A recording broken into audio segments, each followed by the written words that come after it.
of God Church and Inside Out. I want to take a few minutes and give you an update on some of the things that have been going on here to help address the homeless crisis in Springfield. As many of you know, we began talking about this a couple of weeks ago when it come to our attention that there were potentially hundreds of folks here on the streets in Springfield, Ohio, without proper shelter, without a warm place to sleep or food that they could eat.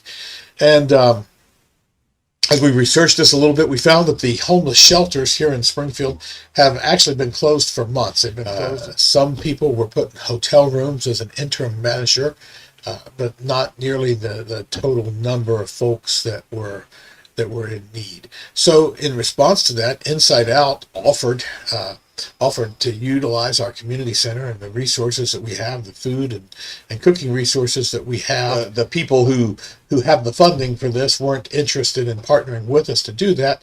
We decided that the need was so great and so important, there were people literally freezing on the streets and children being uncared for, that we believed we should do something on our own. And so we appealed to many of you. Well, since then, folks have come forward with cash contributions, with contributions of blankets and pillows and laundry detergent and hygiene products. It's really been just amazing. Some folks have come forward to volunteer in the center to provide oversight and care. We're working with the PATH Integrated Health Care to provide mental health services and screening and case management for folks. So we're off to a pretty good start and doing some good things thanks to the help from folks like you. So I wanted to give you that update and express appreciation to the dozens of people that have stepped up, stepped forward and made personal sacrifices and corporate sacrifices to help with this. In the meantime, I also want to share with you some of the problems I think that exist with the way our local authorities and other agencies are addressing the problem. I think that there are some shortfalls and some short-sightedness in that, and I want to bring that to your attention. And here locally, all of the government, all of the public funding for homelessness has been directed to a one-size-fits-all method of putting people in hotels and motels as the sole solution. And I want to talk to you about that and about some of the flaws that I see in that program tonight. So first, this has been promoted as being the only method of addressing homelessness that the government will fund, that state and federal funds can be allocated to. And I want to tell you that is not true. That is simply a false statement. If anyone tells you that it's not, then they're either misinformed or they're deliberately misinforming you. There are millions of dollars in state and federal money being directed right now to homeless shelters all across the state to expand and assist with existing traditional methods of congregate group type sheltering that's happening everywhere else. So that's been happening. In fact, as far as I can tell, no other homeless shelters in the state of Ohio have closed as a result of COVID except the ones here in Springfield, Ohio, operated by IHN. Not even one. I've checked with homeless shelters in Cincinnati and Dayton and Toledo and Cleveland. Even Little Urbana is still open. I'm not aware of a single one that's closed.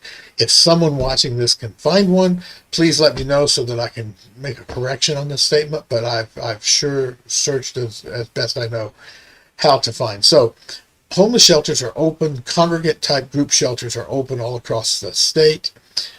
Millions of dollars are being spent funding them. Springfield, Ohio is the only one that has actually closed their shelters, and this was not the result of any government order. We've been told numerous times the exact words that city officials have used is that all congregate type shelters are ordered closed, and that is not true. It would be ludicrous to believe that every other homeless shelter in the state of Ohio was being operated by criminals who have no regard for the law, and only Springfield was operated by law-abiding folks. That's just not true. So there's no reason for these shelters to be closed. And A problem I have is that other people who would have stepped in to fill that gap when the local shelters closed have been hindered from doing so, have been discouraged from doing so by this talk about it being illegal or outside the COVID rules or what have you. The only reason I can find for the local shelters being closed is because the local staff was afraid of catching COVID themselves. That's the only reason I can find, and I understand that fear. I don't fault people that have legitimate fears.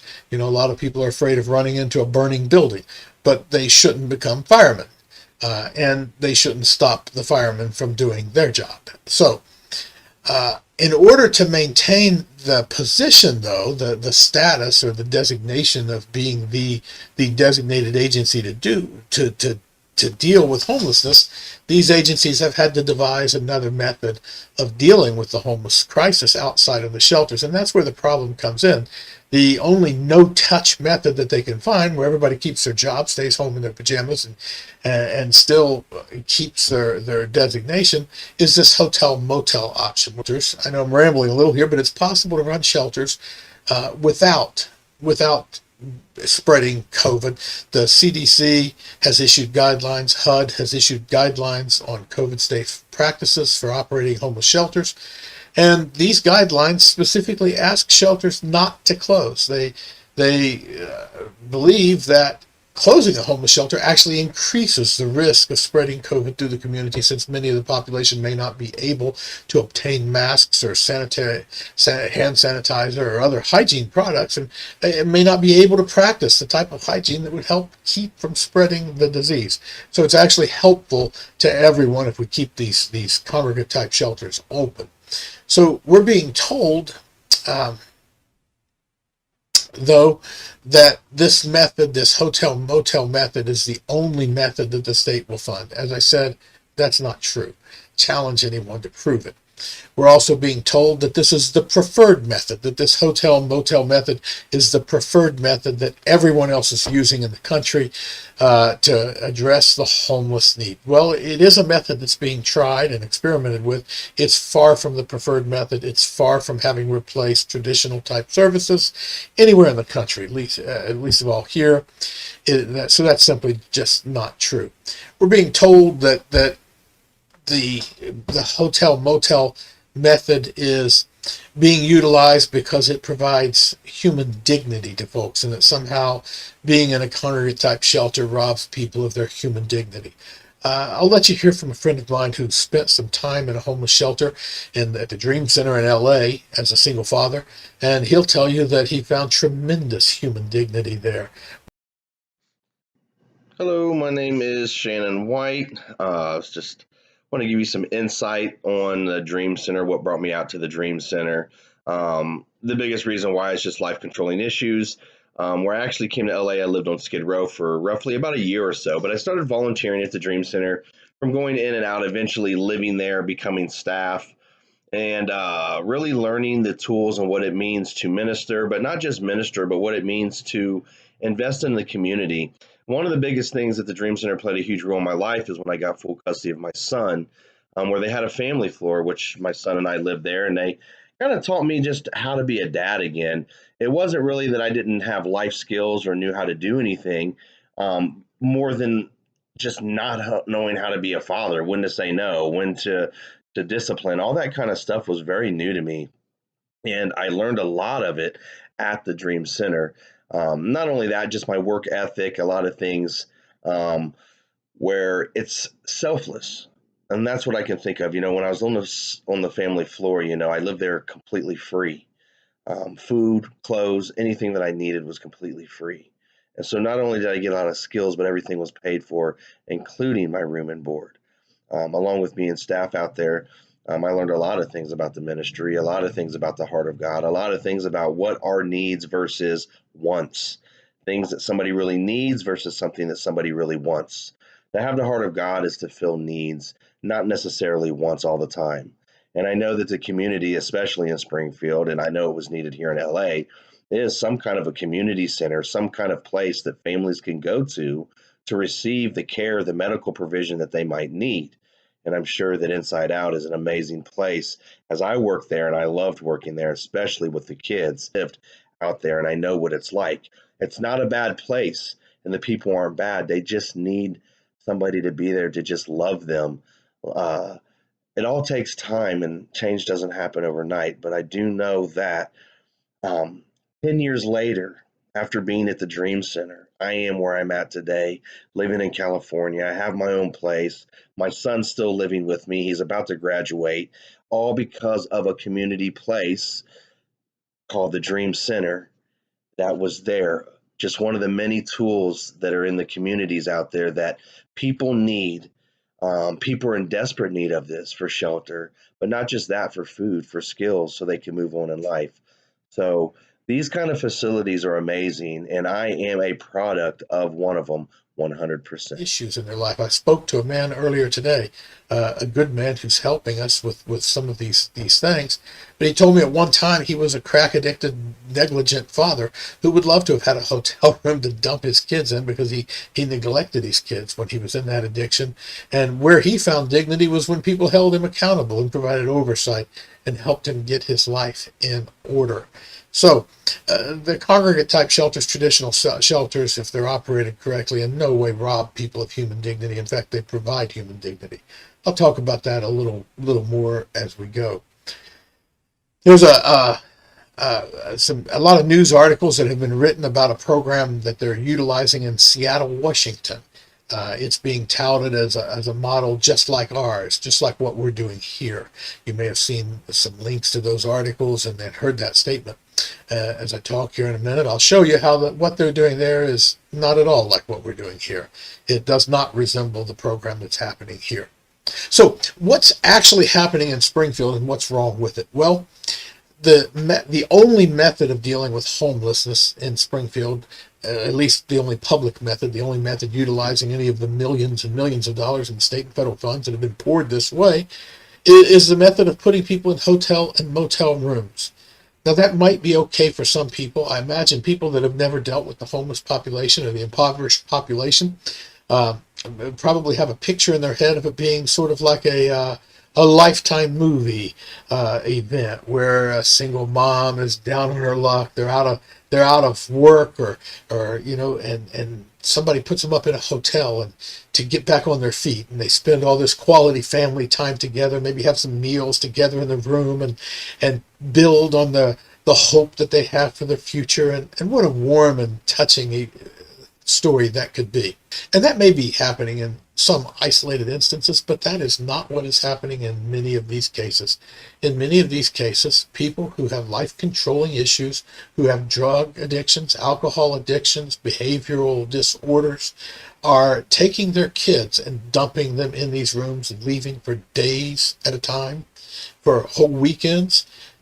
Teenagers and pre-teenagers are being left in these rooms for allowed to throw teenage parties and such, where they're often exposed to drugs, alcohol, sexual things, and all manner of corruption without any adult supervision at all. We have firsthand knowledge that these type of things have been going on for months now here in the city as a direct result of this program. I know of a 12-year-old boy who slept in the hallway at the Red Roof Inn because his mother was out of town partying somewhere and he couldn't find her and didn't know where she was. Another boy called in tears because he needed a ride back to the hotel. His mom was partying in Columbus, I think he said, or somewhere. He didn't know where. We know of kids that have been left for the weekends. We know of parties that have been happening. Some of these rooms are being used just as dump zones for kids. Many of the people don't have a problem finding a place to sleep as long as they don't have their kids along with them.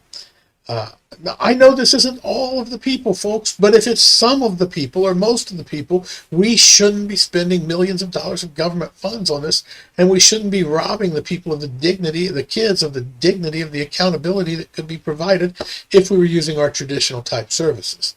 So, and not only that, some of these rooms are being used for party zones and brothels even. Yes, folks.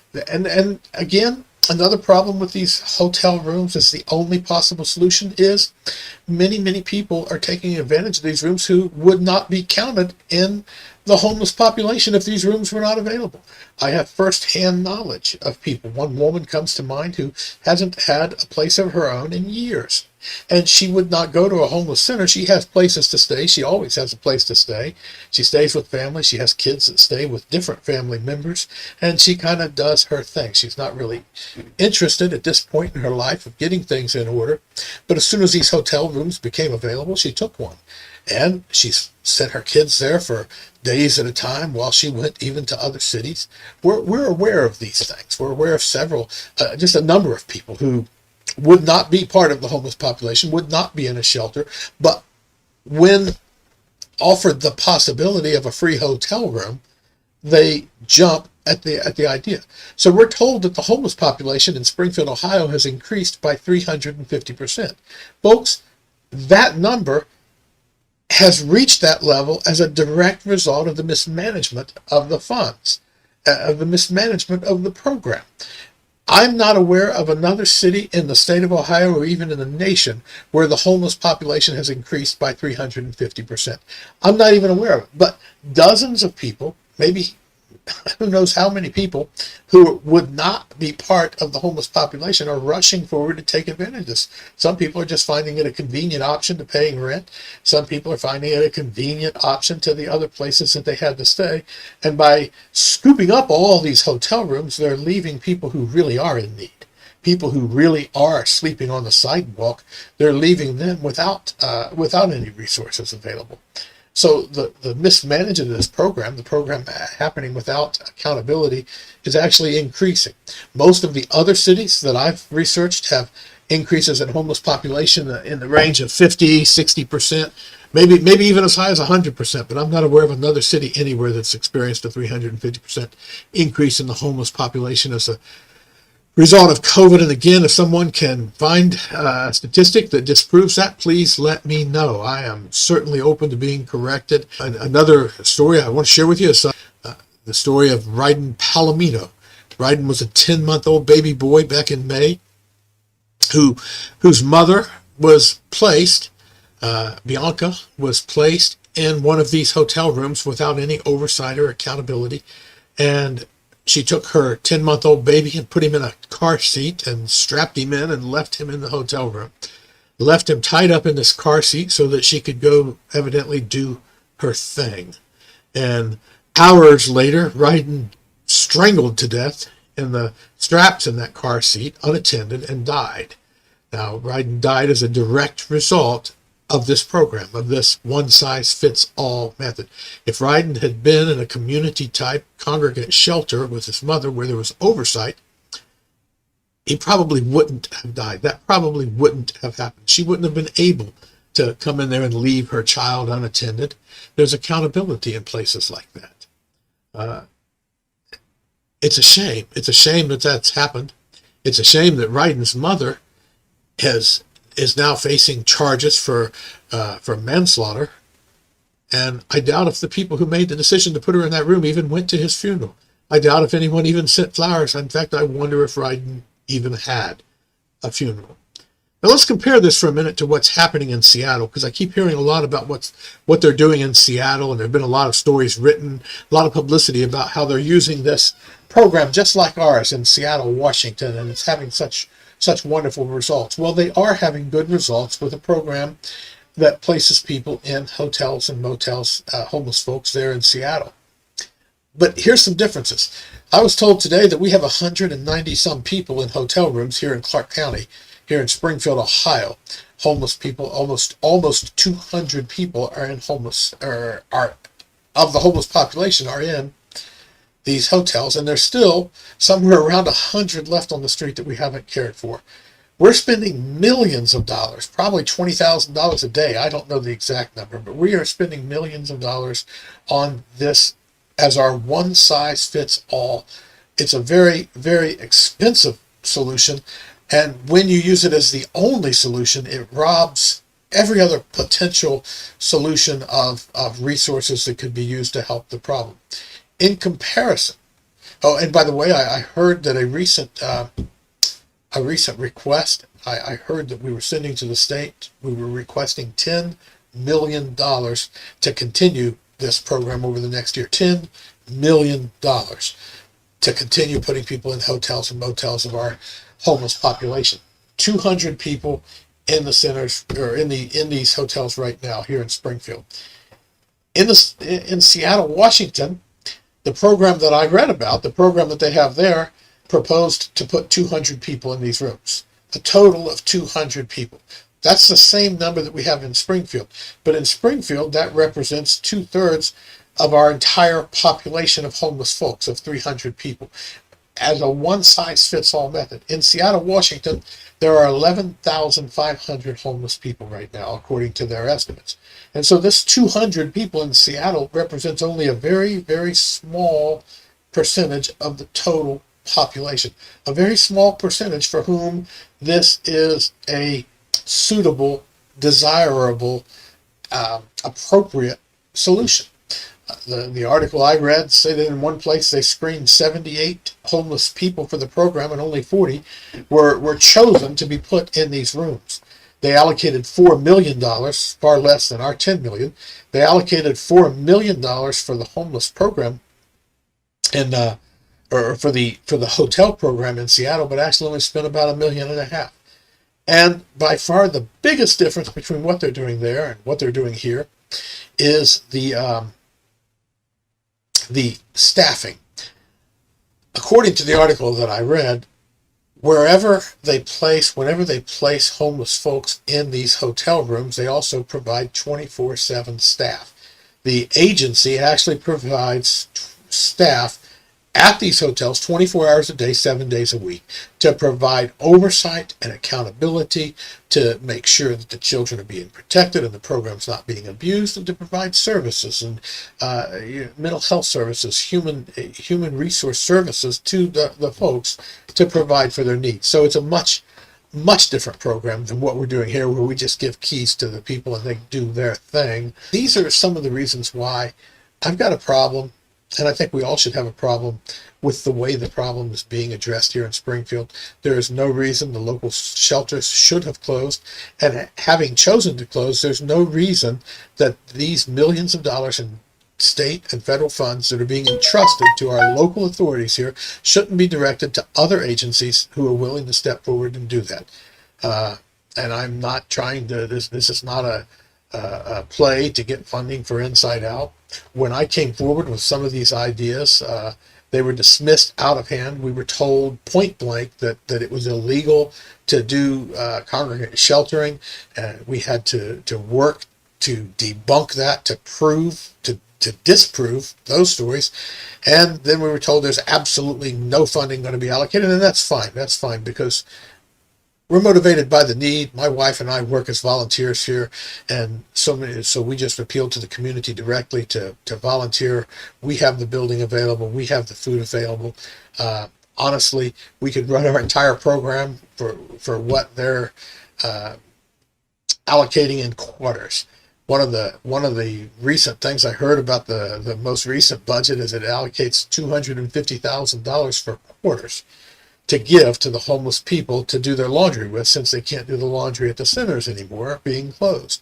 Now, folks, for $250,000, I could buy commercial washers and dryers, several sets, and I could hire several of these homeless folks and give them full-time jobs so they wouldn't have to be homeless anymore, doing nothing but the laundry, and we could wash, dry, and fold and press every single item of clothing for the entire population and have some money left over.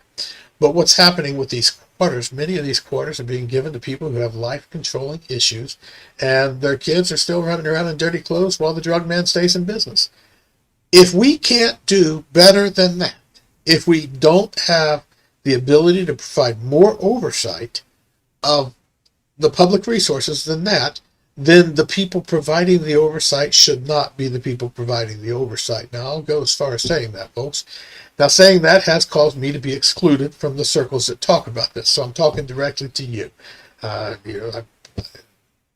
For anyone that's part of the circles, when I said these things in the group meetings that we've been in, I've received emails from some people, from community leaders, who tell me point blank that they agree with me, but they'll agree with me privately, but they won't be part of a conversation that is divisive or contentious. Folks say that I'm not a team player. Well, folks, I don't want to be part of a team that's not doing the right thing.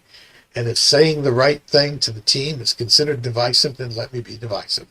So what can you do? Well, if you agree with this, and please don't take my word for it, finding these things out for yourself takes time. Take the time to study it yourself. Find out if what I'm saying is true.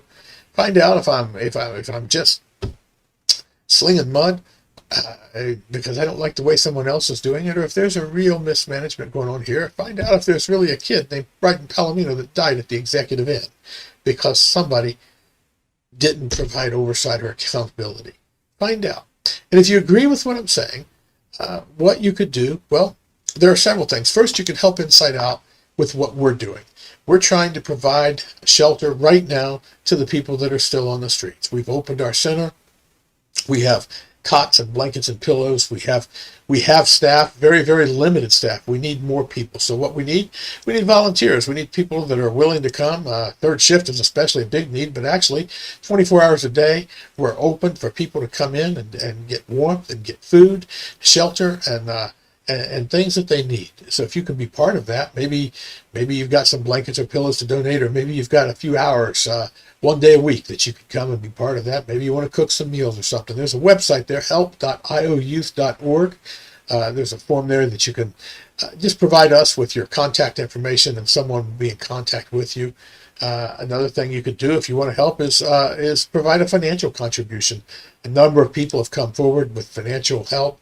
The easiest way to do that would probably be to use the donate button on our Facebook page. You can certainly write a check and send it to our ministry at 501 South Wittenberg Avenue. If you do, please put homeless program on the reference line so we'll know how to allocate the funds. But the easiest way is probably just use the donate button there on our Facebook page.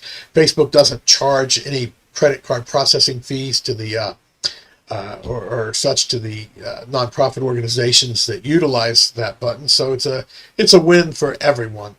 If you are upset over the way that the local funds are being allocated, especially the way they're being allocated compared to what they're doing in other cities, call the city manager. Call the city manager and let him know that you are outraged at this one-size-fits-all method of addressing homelessness in Springfield, Ohio.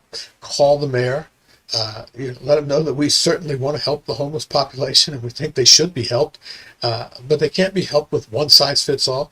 Let them know. Call your city commissioners, each and every one of them, and let them know that you don't approve of children, families with children being put in hotel rooms without some type of real, genuine accountability and oversight to make absolutely certain that those kids are not being left there unattended, that they're not being neglected, and they're not being exposed to things that children shouldn't be exposed to.